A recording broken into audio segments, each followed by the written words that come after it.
पण आता हल्ली काय होतं, बऱ्याचशा हे वर्कशॉप होतात अभिनयाचे किंवा एक छोटे-मोठे इन्स्टिट्यूट आहेत.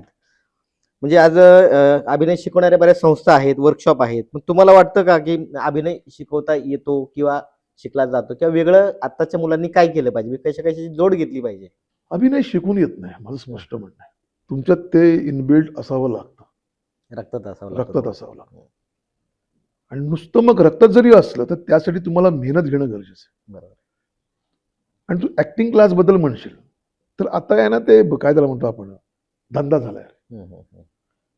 म्हणजे मला कधी कधी वाईट वाटतं की 1 वर्षाचा कोर्स किंवा 6 महिन्याचा कोर्स पकड, जाहिरात असते 6 महिन्याचा कोर्स असतो फक्त शनिवार रविवार. त्यामध्ये 2 तास आठवड्याचे झाले तुझे 4, 8, 32, 64, 72, 6 महिन्याचे 72 तास होतात. 72 तासामध्ये तुला अभिनय येतो आणि तो तुम्हाला शिकवतो. मुळात जेव्हा तुम्ही ऍक्टिंग करायला येतं मराठीमध्ये, तुमची पहिली भाषा इथून सुरुवात होते. तुमचं भाषेवर प्रभुत्व असणं फार गरजेचं आहे. मग तुम्हाला कुठलंही कॅरेक्टर मिळू शकतं. नागपुरी लँग्वेज असेल, आपल्या पुण्यातली सदाशिव पेढी लँग्वेज असेल, आपल्या फक्त पुण्यातल्या पुण्यात सुद्धा भाषा बदलते रे. सदाशिव पेठ घे, कसबा घे, नारायणपेठ घे, दायरी वडगाव, दायरी वडगाव, वेगवेगळ्या भाषा प्रत्येकाची. म्हणजे 10 ते 15% भाषा बदलते ना रे. आणि अभिनय असं शिकून येत नाही ना रे. मग तुम्हाला जेन्युइन बघ, असं म्हणत नाही की वर्कशॉप हे वाईट आहेत, काही काही फार जेन्युइन आहेत.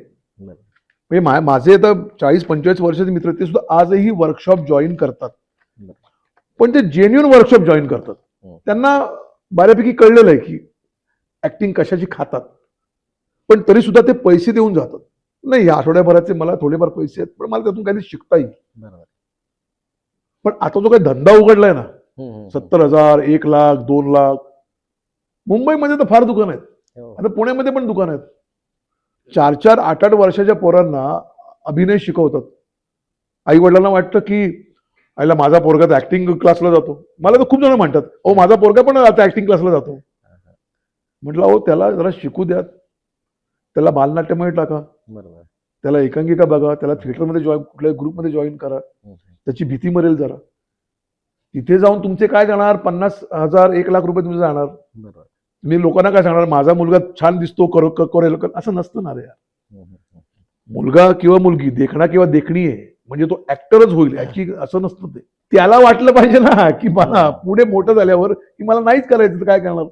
म्हणजे कित्येक नट आहेत की जे पुरुषोत्तम करायचे, उत्तम ऍक्टर, उत्तम दिग्दर्शक, कोणाचा वेळ मिळत नाही. प्रत्येकाला जमतं असं नाही ना रे. बरोबर. म्हणजे आपली जनता जर इतकी मोठी आपली जनता आहे, 1.25 करोड, त्यातले किती कलाकार आहेत? रेग्युलर काम करणारे किती आहेत? म्हणजे टक्के 1-2%, तेवढे पण नसतील. विचार कर बरं. नुसते कलाकार नाही आहेत, कलाकारांमध्ये सुद्धा डिफरन्स आहे. तू सुद्धा एक कलाकारच आहेस, फक्त तुझी साईड वेगळी आहे. कॅमेऱ्याच्या मागे पण कलाकार आहेत. माझा आपण बॅकस्टेज कलाकार म्हणतो ना. जेव्हा नाटकाला सेट लावतो, जेव्हा ब्लॅकआउट होतो, त्यातली 30 सेकंद त्या बॅकस्टेज कलाकाराचे असतात ना.